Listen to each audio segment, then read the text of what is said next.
கண்ணியத்துக்குரியவர்களே, இன்று உலகம் முழுக்க கவலையாலும் பிரச்சனையாலும் சோதனைகளாலும் மன விரக்திகளாலும் வாழ்க்கையின் விரக்திகளாலும் மரணத்தை எண்ணி வாழக்கூடிய வாழ்வைத்தான் பலர் வாழக்கூடிய சூழ்நிலையை நாம் பார்க்கிறோம்.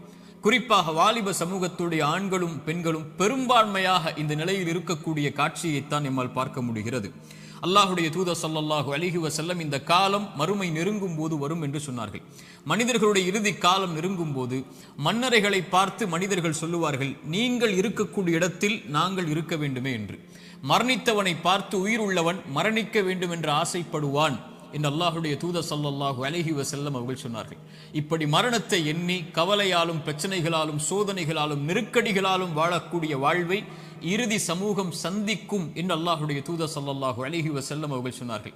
இன்று இதற்காக மருத்துவமனைகள் உருவாகிவிட்டது, இதற்காக மருத்துவர்கள் உருவாகிவிட்டார்கள். இதுவே மிகப்பெரிய ஒரு அம்சமாக சமூகத்தில் மாறிக்கொண்டிருக்கிறது.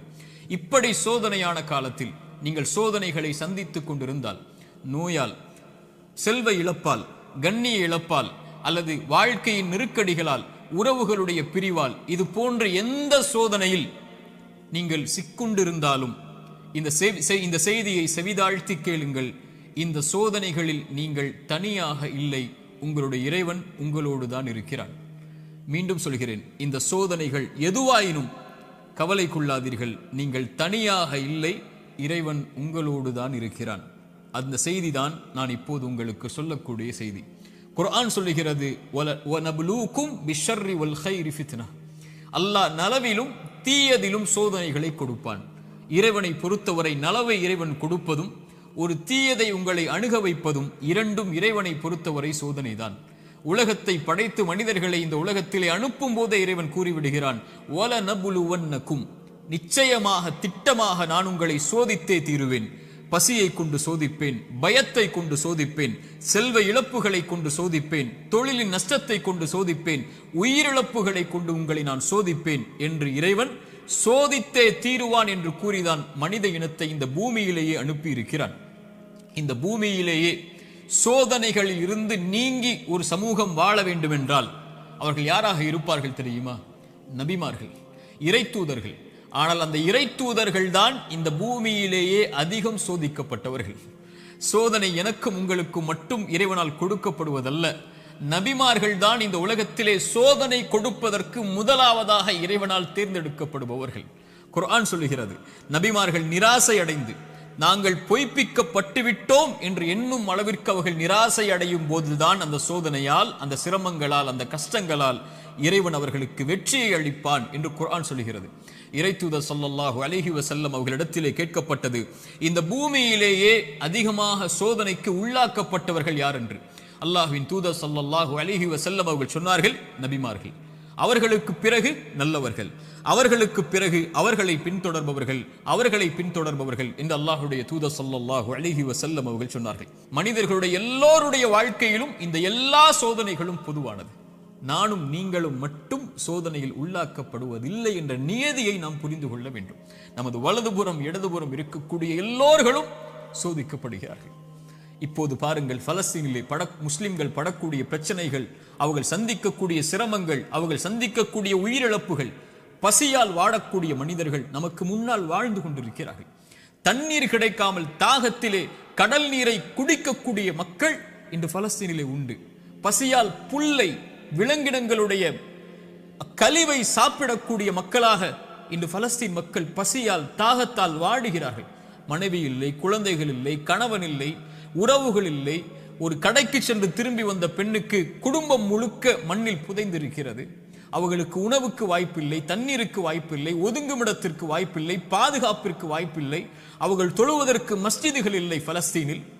இந்த சோதனைகளுக்கு முன்னால் எல்லாம் என்னையும் உங்களையும் நிறுத்தி பாருங்கள். நம் சோதனைகள் எல்லாம் ஏமாத்திரம். என்ன அளவு சோதனைகளை சந்திக்கிறோம். இப்படி மனித இனத்தில் அல்லாஹ் அவன் நாடியவர்களை அவன் நாடிய அளவு சோதனைகளை கொடுத்து நெருக்கிக் கொண்டே இருப்பான். இந்த சோதனையில் இருக்கக்கூடிய எனக்கும் உங்களுக்கும் குர்ஆனும் சுன்னாவும் சொல்லக்கூடிய மருந்துகள் என்ன தெரியுமா? முதலாவது மருந்து எடுத்துக்கொள்வோம், அல் ஈமானு பில் கதரி கைரிஹி வ ஷர்ரிஹி. நன்மையாயினும் தீயதாயினும் எதுவாயினும் என் இறைவனின் புறத்திலிருந்துதான் என்னை வந்தடைகிறது. அவன் இந்த சோதனை வருவதற்கு முன்னதாகவே அந்த விதியை நிர்ணயித்திருக்கிறான், அதை அறிந்திருக்கிறான். அந்த சோதனை எனக்கு வருகிறது. இதன் மூலமாக இறைவன் என்னை சுத்தப்படுத்த, என் அந்தஸ்தை உயர்த்த நாடுகிறான், அல்லது என்னை நான் செய்யும் பாவங்களால் தண்டிக்க நாடுகிறான். இதை பின்னால் விளக்குகிறேன். ஆனால் ஒரு முஃமின் சோதனைகள் வரும்போது அவனுடைய உள்ளத்தில் பதிய வைக்க வேண்டிய முதல் அம்சம், இதை என் இறைவன் அறிந்திருக்கிறான். வமா தஸ்குது மின் வரகத்தின் இல்லா யஅலமுஹா. இந்த உலகத்தில் இருந்து ஒரு மரம், அந்த மரத்தில் இருந்து ஒரு இலை கீழே விழ முடியாது என் இறைவனுடைய நாட்டம் இல்லாமல், கல்வி இல்லாமல். இதை அறிந்த இறைவன் என் சோதனையை அறியாமல் இருப்பானா? எனக்கு வரக்கூடிய நோயை, செல்வ இழப்பை, கஷ்டங்களை, சிரமங்களை, பிரிவை என் இறைவன் அறியாமல் இருப்பானா? அல்லது நாம் இன்று உலகத்திலே பார்க்கக்கூடிய எல்லா சோதனைகளையும், பலஸ்தீனில் என்னுடைய சமூகம் படக்கூடிய சிரமங்களை, கஷ்டங்களை, சோதனைகளை, அந்த இரத்தங்களை, அந்த உயிரிழப்புகளை, அந்த பிரிவுகளை, அந்த ஓலங்களை இறைவன் அறியாமல் இருப்பானா? இறைவன் அனைத்தையும் அறிந்திருக்கிறான். ஆனால் அவனுக்கென்று ஒரு நியதி இருக்கிறது, அவனுக்கென்று ஒரு வழிமுறை இருக்கிறது. இந்த சமூகத்தை தூய்மைப்படுத்துவதற்கும், இந்த சமூகத்திற்கு அவன் பாவங்களின் காரணமாக தண்டனைகளை கொடுப்பதற்கும். அல் ஈமானு பில் கதரி வல் கைரிஹி வ ஷர்ரி. நன்மை தீமை அனைத்தும் இறைவனின் புறத்திலிருந்து வருகிறது. அவன் நாடியதால் தான் இது என்னை வந்தடைந்திருக்கிறது என்பதை முதலில் ஒரு முஃமின் ஏற்றுக்கொள்ள வேண்டும். இரண்டாவது மருந்து, இறை நினைவை உள்ளத்திலே கொண்டு வர வேண்டும். இறைவனை உள்ளம் நினைக்க தயாராக வேண்டும். உள்ளத்தின் நோய்க்கு மிகப்பெரிய மருந்து அலா பி திக்ரில்லாஹி தத்மஇன்னுல் குலூப். உள்ளத்தின் நிம்மதியை அல்லாஹ் திக்ரில் வைத்திருக்கிறான், அவனுடைய நினைவில் வைத்திருக்கிறான். ரப்பை ஒருவன் சோதனையில் நினைத்தால் ஃபத்குருனி ஃபத்குரூனி அத்குருக்கும், ஃபத்குரூனி அத்குருக்கும், என்னை நினையுங்கள். ரப்பு சொல்லுகிறான், உங்களை படைத்தவன் சொல்லுகிறான், உங்களை பரிபாலிப்பவன் சொல்லுகிறான், அத்குருக்கும், உங்களை நான் நினைக்கிறேன். அல்லாஹு அக்பர். அல்லாஹ் நினைத்து விட்டால் உங்களை, உங்களுடைய சோதனைகள் எல்லாம் எம்மாத்திரம் அவனுக்கு நீக்குவதற்கு. உங்கள் நோயில் இறைவன் உங்களை நினைத்து விட்டால் அவனை தவிர வேறு யார் உங்களுக்கு மருந்தை கொடுத்து அந்த நோயை நீக்க முடியும்? செல்வ இழப்பை நீக்க முடியும், பிரிவுடைய கவலைகளை நீக்க முடியும், வாழ்வின் பிரச்சனைகளை நீக்க முடியும். அல்லாஹ்வுடைய தூதர் ஸல்லல்லாஹு அலைஹி வஸல்லம் சொன்னார்கள், அல்லாஹ் கூறுவதாக, ஒரு அடியான் என்னை எப்படி நினைக்கிறானோ அது போன்றே நானும் அவனை நினைக்கிறேன். அவன் என்னை நினைத்தால் நான் அவனோடு இருந்து விடுகிறேன். அவன் என்னை தனிமையில் நினைத்தால் நானும் அவனை தனிமையில் நினைக்கிறேன். அவன் ஒரு கூட்டத்தில் என்னை நினைவு கூர்ந்தால் அவன் நினைவு கூறக்கூடிய கூட்டத்தை விட சிறந்த கூட்டத்தில் நான் அவனை நினைவு கூறுகிறேன் என்று அல்லாஹ்வுடைய தூதர் ஸல்லல்லாஹு அலைஹி வஸல்லம் அல்லாஹ் கூறுவதாக சொன்னார்கள். அவன் தனிமையில் அவன் நினைத்தால் என்னை, நான் அவனை தனிமையில் நினைக்கிறேன். என்னை நினைத்தால் நான் அவனோடு தான் இருக்கிறேன் என்று அல்லாஹ் கூறுகிறான். அல்லாஹ் உங்களோடு இருந்தால் ஏன் கவலை? அல்லாஹ் உங்களோடு இருந்தால் ஏன் பிரச்சனைகள்? அல்லாஹ் உங்களோடு இருந்தால் ஏன் சிரமங்கள்? அல்லாஹ்வை நேசிக்கக்கூடிய அடியார்களுக்கு லா ஹவுஃபுன் அலைஹிம் வலா ஹும் யஹ்ஸனூன், அவர்கள் கவலை கொள்ள மாட்டார்கள், அவர்கள் பயம் கொள்ள மாட்டார்கள். அவர்களுடைய உள்ளம் அல்லாஹ்வின் நினைவால் நிரம்பி இருக்கும் போது இறைவன் கொடுத்த கவலை, இறைவன் கொடுத்த சோதனை, அவன் எனக்கு ஒன்றை நாடுகிறான், இதில் நான் நலவை முயற்சி செய்து முன்னேறுகிறேன், என்ன சோதனையாயினும் அவன் எனக்கு நீக்குவான் என்ற நம்பிக்கையில் ஒரு முஃமின் முன்னேறுவான். ஒரு பாவி இறைவனை குறை கூறி பின்னால் வந்து விடுவான், இறைவனை மறந்து பின்னால் சென்று விடுவான், இறைவனை ஏசி அல்லது சபித்து நீ எல்லாம் இறைவனா என்று சோதனையில் அவனை தூற்றிவிட்டு பின்னால் வந்து விடுவான். ஒரு முஃமின் அவனை அதிகம் அதிகம் நினைவு கூறுவதற்கு தயாராகுவான். மூன்றாவது துஆ, அவனை அழைக்க வேண்டும், நினைத்த இறைவனை அழைக்க வேண்டும். அழைப்பதுதான் சோதனைகளை நீக்கும். கரம் ஏந்தி உங்களுடைய சோதனைகளை முறையிட்டு நீங்கள் அல்லாஹ்வை அழைக்காமல் சோதனை நீங்கும் என்று நினைப்பது பகலில் கனவு காண்பது தான், நடக்கவே நடக்காது. இறைவனை அழைத்தால் தான் சோதனைகள் நீங்கும். நபிமார்கள் அழைத்தார்கள், நபி யூனுஸ் அழைத்தார்கள் அல்லாஹ்வை, லா இலாஹ இல்லா அன்த சுப்ஹானக் இன்னி குன்து மினல் ஸாலிமீன். உறவுகளை விட்டு நீங்கி, உலகத்தை விட்டு நீங்கி செய்த ஒரு சிறிய தவறால் மீன் வயிற்றில் அகப்பட்டு இருளில் கிடக்கக்கூடிய ஒரு நபி, அவர்களுக்கு தெரியும் இந்த இருளில் இருந்து யாரும் என்னை நீக்க முடியாது, என்னை விலக்கி கொண்டு வர முடியாது, மீன் வயிற்றுடைய இருள் சூழ்ந்திருக்கிறது. உங்களுடைய வாழ்க்கையும் இருளால் சூழப்பட்டிருந்தால் அல்லாஹ்வுடைய தூதர் சொன்னார்கள், யூனுஸ் அழைத்த அந்த பிரார்த்தனையை நீங்களும் அழையுங்கள், அல்லாஹ் உங்களையும் அந்த பிரச்சனையில் இருந்து நீக்குவான். லா இலாஹ இல்லா அன்த சுப்ஹானக், வணக்கத்துக்குரிய இறைவனை, உன்னை தவிர வணங்கத் தகுதியானவன் யாரும் இல்லை, நீ பரிசுத்தமானவன். இன்னி குன்து மினல் ஸாலிமீன், நான் அநீதம் செய்பவன் யா அல்லாஹ், அநீதத்திற்கு உள்ளானவன் யா அல்லாஹ், எனக்கு இந்த சோதனைகளை நீக்கு யா அல்லாஹ் என்று அவன் கேட்பான். அல்லாஹ் அந்த சோதனையை நீக்குவான். நான் செய்த பாவத்தால் எனக்கு இந்த சோதனை என்றால் இதோ விடுகிறேன் யா அல்லாஹ், நீக்கி யா அல்லாஹ். நபி யூனுஸ் அழைத்தார், அல்லாஹ் நீக்கினான். நபி மூசா அழைத்தார், அல்லாஹ் நீக்கினான். நபி இப்ராஹிம் அழைத்தார்கள், அல்லாஹ் நீக்கினான். நபி தாவூத் அழைத்தார்கள், அல்லாஹ் நீக்கினான். நபி நூஹ் அழைத்தார்கள், அல்லாஹ் நீக்கினான். நபி ஜக்கரியா அழைத்தார்கள், அல்லாஹ் நீக்கினான். நபி அய்யூப் அழைத்தார்கள், அல்லாஹ் நீக்கினான். முஹம்மது ரசூலுல்லாஹ் ஸல்லல்லாஹு அலைஹி வஸல்லம் அழைத்தார்கள், அல்லாஹ் நீக்கினான். நாம் அழைத்தோமா அல்லாஹ்வை? நாம் கேட்டோமா அல்லாஹ்விடத்தில்? நாம் முறையிட்டோமா, யா அல்லாஹ் இந்த சோதனையால் சிரமப்படுகிறேன், அவதிப்படுகிறேன், கஷ்டப்படுகிறேன், இன்னல் படுகிறேன், கண்ணீர் வடிக்கிறேன், எனக்கு இந்த சோதனையை நீக்கு யா அல்லாஹ். என் பாவத்தின் மூலமாக வந்திருந்தால் இதோ இந்த பாவங்களை விட்டு விலகி வருகிறேன் யா அல்லாஹ், என் கவலையை நீக்கு என்று கேட்டிருக்கிறோமா? அல்லாஹ்வுடைய தூதர் ஸல்லல்லாஹு அலைஹி வஸல்லம் ஒரு நபித்தோழரை பார்க்கிறார்கள். பள்ளியில் தொழுகை அல்லாத நேரத்தில் அவரை பார்த்து கேட்டார்கள், ஏன் தோழரே பள்ளிக்கு வந்திருக்கிறாய் இந்த நேரத்தில்? அவர் சொன்னார், யா ரசூலல்லாஹ், கடன், யா ரசூலல்லாஹ், கவலைகள், உள்ளம் நிரம்பி இருக்கிறது அல்லாஹ்வின் தூதரே. அல்லாஹ்வுடைய தூதர் ஸல்லல்லாஹு அலைஹி வஸல்லம் சொன்னார்கள், நான் உனக்கு ஒரு துஆவை சொல்லித் தருகிறேன், அதை நீ ஓதினால் அல்லாஹ் ரப்புல் ஆலமீன் உனக்கு இந்த சோதனைகளில் இருந்து வெளியேறக்கூடிய வாய்ப்பை அல்லாஹ் ரப்புல் ஆலமீன் உனக்கு தருவான். என்ன அல்லாஹ்வின் தூதரே அந்த பிரார்த்தனை? அல்லாஹும்ம இன்னி அஊது பிக மினல் ஹம்மி வல் ஹஸன், அல்லாஹும்ம இன்னி அஊது பிக மினல் ஹம்மி வல் ஹஸன். யா அல்லாஹ், என்னுடைய துக்கம், என்னுடைய எதிர்காலம் என்ன ஆகப் போகிறது? நான் எதை நோக்கி செல்லப் போகிறேன்? என்னுடைய வருமானம் என்ன ஆகப் போகிறது? இவ்வளவு கஷ்ட இழப்புகளை சந்தித்து விட்டேனே, இனிமேல் என்ன ஆகப் போகிறது என்ற கவலையில் இருந்தால் யா அல்லாஹ் அந்த துக்கத்தை நீக்கு யா அல்லாஹ். எதிர்கால கவலைகளை பற்றிய கவலையை உள்ளத்தில் இருந்து நீக்கு யா அல்லாஹ். வல் ஹஸன், என்னுடைய முன்னால் நான் செய்த பாவங்கள், முன்னால் என் வாழ்க்கையில் நடந்த நிலைகள், நான் சந்தித்த இழப்புகள், அதனால் என் உள்ளம் துவண்டிருக்கிறது. எதிர்காலத்தை பற்றியும் கடந்த காலத்தில் நான் செய்ததை பற்றியும் என்னுடைய உள்ளம் கவலை கொண்டு நடக்க முடியாமல், நகர முடியாமல் இருக்கிறேன் யா அல்லாஹ், அதை நீக்கு யா அல்லாஹ். எதிர்காலத்தை பற்றிய கவலையை நீக்கு, கடந்த காலத்தை பற்றிய நினைவுகளை நீக்கு, இனிமேல் வாழக்கூடிய வாழ்க்கையை சரிபடுத்து என்று இறைவனை அழைப்பான். அல்லாஹும்ம இன்னி அஊது பிக மினல் ஹம்மி வல் ஹஸன் வ அஊது பிக மினல் அஜ்ஸி வல் கஸல். யா அல்லாஹ், இயலாமை, என்னால் இனிமேல் என்ன செய்ய முடியும், என்ன இருக்கிறது என்னிடத்தில், எதை கொண்டு சொல்லுவேன் என்ற பயம், இயலாமை என்னிடத்தில் இருக்கிறது.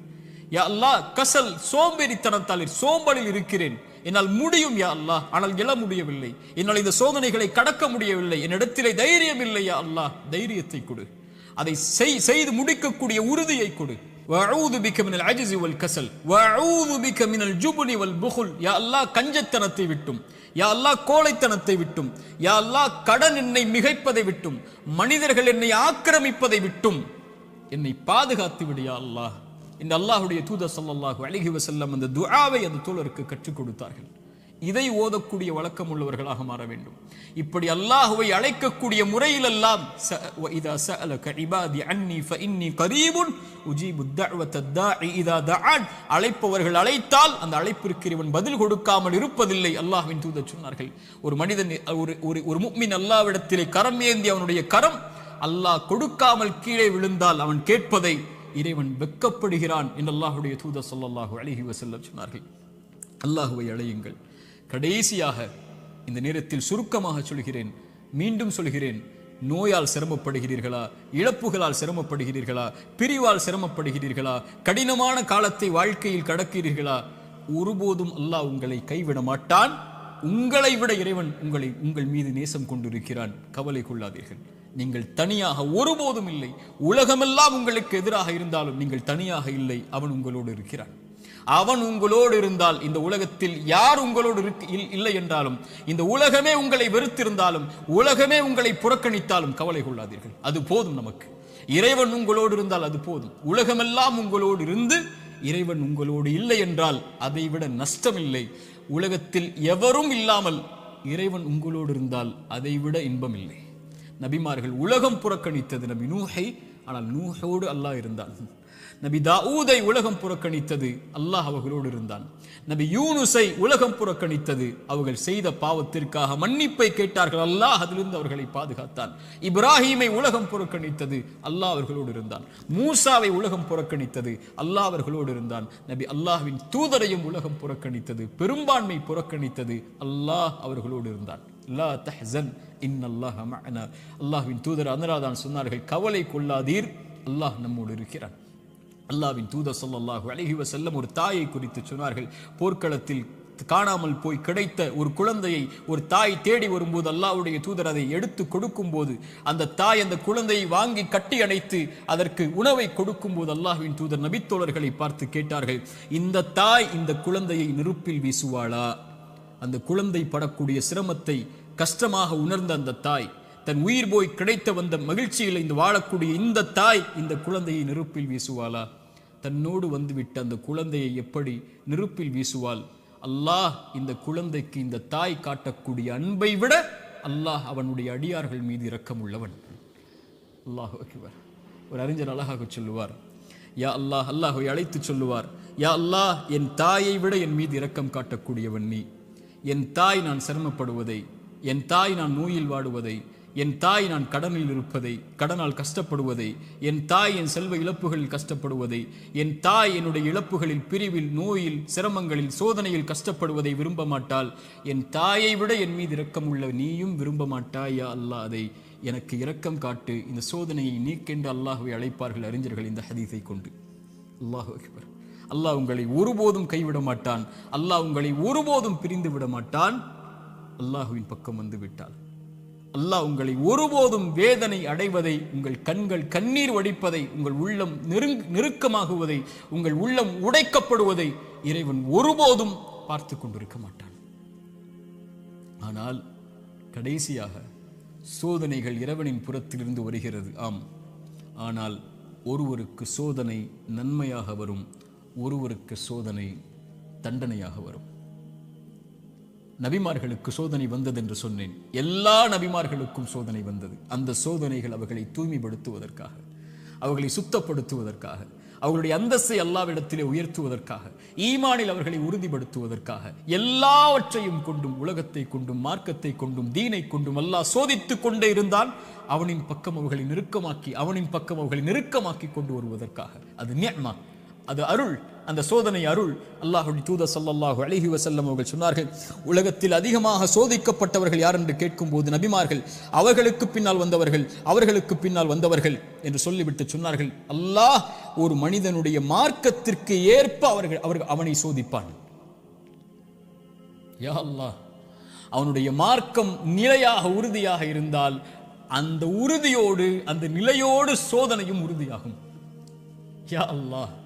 மேலும் சொன்னார்கள், அவனுடைய மார்க்கம் எளிதாக இருந்தால் சோதனையும் அவனுக்கு எளிதாகும். ஆனால் இறைவன் நாடக்கூடிய அடியார்களை இறைவன் சோதனைகளை கொண்டு, சிரமங்களை கொண்டு நெருக்கமாக்கி கொண்டே இருப்பான், இந்த பூமியில் அவன் பாவம் இல்லாதவனாக நடக்கும் வரை.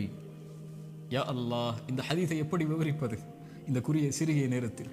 இன்ஷா அல்லாஹ் வாய்ப்புகள் வரும்போது இந்த ஹதீஸை விவரிக்கிறேன். அல்லாஹ் சோதனைகளை கொண்டு ஒரு மனிதனை பக்குவப்படுத்துவான், நிலைப்படுத்துவான், முன்னேற்றுவான். அவனுக்கு அடுத்த கட்டத்தை நோக்கி அவனுடைய வாழ்வை நகர்த்துவான். அவன் அதன் மீது நம்பிக்கை கொண்டிருப்பான். நலவு வந்தால் அல்ஹம்துலில்லாஹ், சோதனை வந்தாலும் அல்ஹம்துலில்லாஹ், அல்லாஹ்வை புகழ்வான், அல்லாஹ்விடத்திலே உதவி தேடுவான். இவன் முஃமின். ஆனால் பாவி, இறைவன் சோதனையை கொடுத்தால் அல்லாஹ்வை விட்டு விலகுவான், சோதனையை கொடுத்தால் பாவங்களை நோக்கி செல்லுவான், சோதனையை கொடுத்தால் இறைவனை மறந்து விடுவான். அது நலவின் சோதனையாக இருந்தாலும் பாவத்தின் சோதனையாக இருந்தாலும். இந்த குர்ஆனின் எச்சரிக்கை மிக்க இந்த வசனத்தை கேளுங்கள்.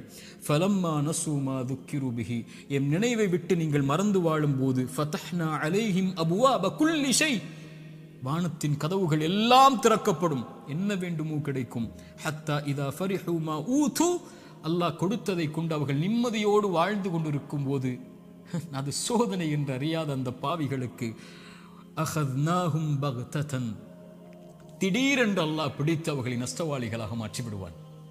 அல்லாஹ்வின் தூதர் ஸல்லல்லாஹு அலைஹி வஸல்லம் சொன்னார்கள், அடியானுக்கு அல்லாஹ் ஒரு சோதனையை இந்த உலகத்திலே விரைவுபடுத்துகிறான் என்றால் அவனுக்கு அல்லாஹ் ரப்புல் ஆலமீன் நலவை நாடுகிறான்.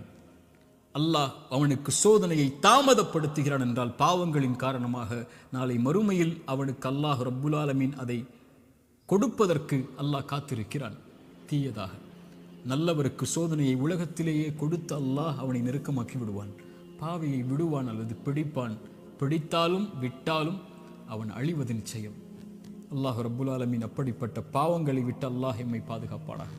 நல்லவர்களுக்கு சோதனை அருள். அவர்கள் அனுபவிக்கக்கூடிய ஒவ்வொரு கண்ணீர் துளிக்கும், ஒவ்வொரு சிரமத்திற்கும் ஒவ்வொரு கவலைக்கும், ஒவ்வொரு துக்கத்திற்கும், ஒவ்வொரு அழைப்பிற்கும், அவர் காலில் ஒரு முள் தைத்தால் கூட அவர் படக்கூடிய இன்னலுக்கும் அல்லாஹ் பாவங்களை அழித்துக் கொண்டே இருப்பான். ரசூலுல்லாஹ் சொன்னார்கள் ஸல்லல்லாஹு அலைஹி வஸல்லம். ஆனால் பாவி படக்கூடிய ஒவ்வொரு சோதனையும் அவன் மீண்டு அல்லாஹ்விடத்திலே செய்த பாவங்கள் எதுவாயினும், அவன் கடந்த காலம் எதுவாயினும், எவ்வளவு கொடிய பாவங்களை வைத்திருந்தாலும் அவன் பாவத்திலிருந்து விலகாமல் சோதிக்கப்படும் போது நன்மையை நோக்கி செல்லாமல் இருந்தால் அவனுக்கு இந்த உலக வாழ்வும் மறுமையும் அழிவுதான். சோதிக்கப்பட்டால் உள்ளத்திடம் கேளுங்கள், நன்மையில் இருக்கிறாயா, பாவத்தில் இருக்கிறாயா? நன்மையில் இருந்தால் இது உனக்கு அருளின் சோதனை, முன்னேறு, வெளிச்சம் உனக்கு முன்னால் இருக்கிறது, நடந்து சென்று கொண்டே இரு, இந்த இருள் நீங்கிவிடும். இருளுக்கு பிறகு பகல், துன்பத்திற்கு பிறகு இன்பம், நோய்க்கு பிறகு சுகம், இப்படி உலகம் மாறி மாறி உனக்கு கொடுக்கும். ஓடிவிடு நன்மையை தேடி. வெளிச்சம் உன் வாழ்க்கையில் விரைவில் வரும், மிகப்பெரிய வெளிச்சமாக. நீ ஒரு மாதம் சிரமப்படுவாய், ஆனால் நீ கடக்க வேண்டிய இந்த மாதத்தை அல்லாஹ்வின் நம்பிக்கையில் நன்மையில் கடந்து விட்டால் நீ வருடம் முழுக்க நிம்மதியோடு இருப்பாய். 3 நாள் 4 நாட்கள் நோயில் சிரமப்பட்டால் கவலை கொள்ளாதே. அந்த நோயை அல்லாஹ்வின் நன்மைகளை எதிர்பார்த்து காரணிகளை எடுத்துக்கொண்டு களி, அல்லாஹ் உனக்கு அதற்கு பிறகு மிகப்பெரிய சுகத்தை வைத்திருக்கிறான். ஆனால் பாவத்தில் இவை அனைத்தையும் நீங்கள் சந்தித்தால், பாவம் உங்களிடத்திலே இருந்தால், யா அஹி யா உஹ்தி, என் தோழரே, என் சகோதரியே, அல்லாஹ்விற்காக அதை விடுங்கள். அல்லாஹ் உங்களை அரவணைக்க காத்து கொண்டிருக்கிறான். அவனை நோக்கி வந்து விடுங்கள். உங்கள் வாழ்வின் கவலைகள், பிரச்சனைகள், துன்பங்கள் இவை அனைத்தையும் இறைவன் நீக்கி விடுவான். அல்லாஹ் அப்படிப்பட்ட வாழ்வை எமக்கு தரட்டும். அல்லாஹ் இந்த அறிவுரை எனக்கும் உங்களுக்கும் அறிவுரையாக்கட்டும். இதன் மூலமாக என்னுடைய வாழ்வை இறைவன் செழிப்பாக்கட்டும். உலக சமூகத்திலே முஸ்லிம் சமூகம் படுகின்ற இன்னல்கள், கஷ்டங்கள், பிரச்சனைகள், சோதனைகள், குறிப்பாக பலஸ்தீனில் நம்முடைய சகோதர சகோதரிகள் படக்கூடிய எல்லா இன்பங்கள், எல்லா இழப்புகளுக்கும், எல்லா சோதனைகளுக்கும், எல்லா துன்பங்களுக்கும் அல்லாஹ் விரைவில் மிகப்பெரிய வெற்றியோடு அல்லாஹ் வெளிச்சத்தை தரட்டும். அகூலு கௌலி ஹாதா அஸ்தக்ஃபிருல்லாஹ் லீ வலக்கும். அஸ்ஸலாம்.